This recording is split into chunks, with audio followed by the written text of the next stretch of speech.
kids tell me all the time, like, Mr. Nellum, man, you just make me like math. You know, you just make me like physics.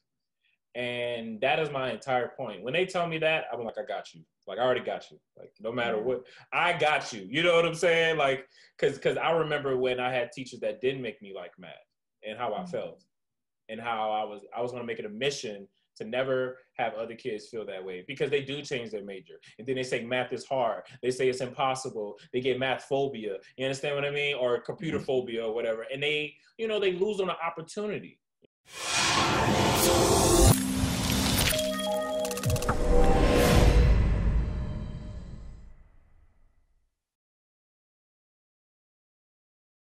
You know, CSDT.org, you know, culturally situated design tools. Like, why should teachers use that?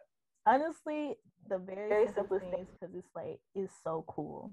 It brings together so many things. So like, I've always been like, I love like culture and history, but I also love math and science, right? And if you can bring all of those things together and build from it, like, okay, yeah, you can learn coding, but you can also learn about the history of some other country. You can also start to explore their practices, their ways of knowing, their knowledges, right? And then you can also connect that back to your own history, right? Because I'm African American. So it gives me some kind of like diasporic identity, right?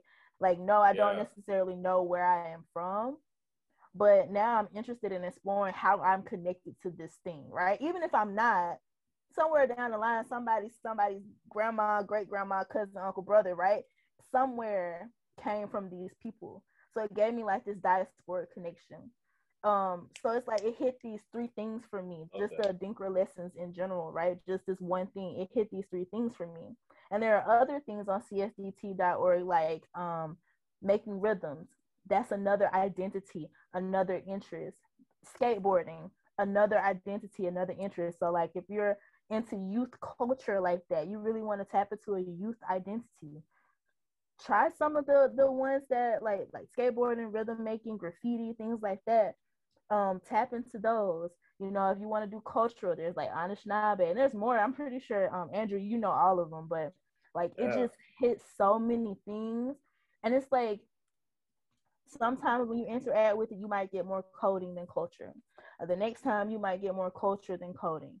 The third time you might get a little bit of both of them, and they balance each other out because you're making something. And I just think that it's a really versatile tool to have in your bag, because you might not be a culture or history buff, but you can still introduce a student to it and give them another resource. So I think that's really what's powerful about CSDT.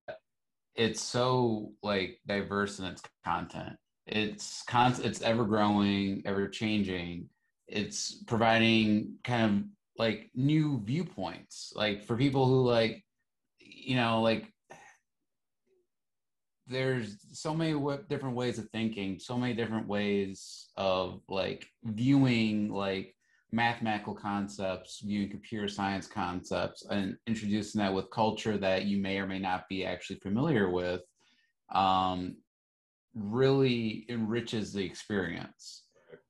There is literally something for everyone, something to explore, something that's like either more kind of a contemporary thing like skateboarding, like graffiti, that like most people are like, you know, like they know of it, but they don't know like the actual history behind it, the actual like the mathematics behind it, and the fact that you can like kind of replicate these certain things through like certain commands that like are actually pretty fun to do. Some might find it very challenging, but we try to make it as, you know, easy and versatile as possible, you know, just so that they have that entry point to kind of experiment on their own, create their own designs, their own patterns, through this like cultural lens.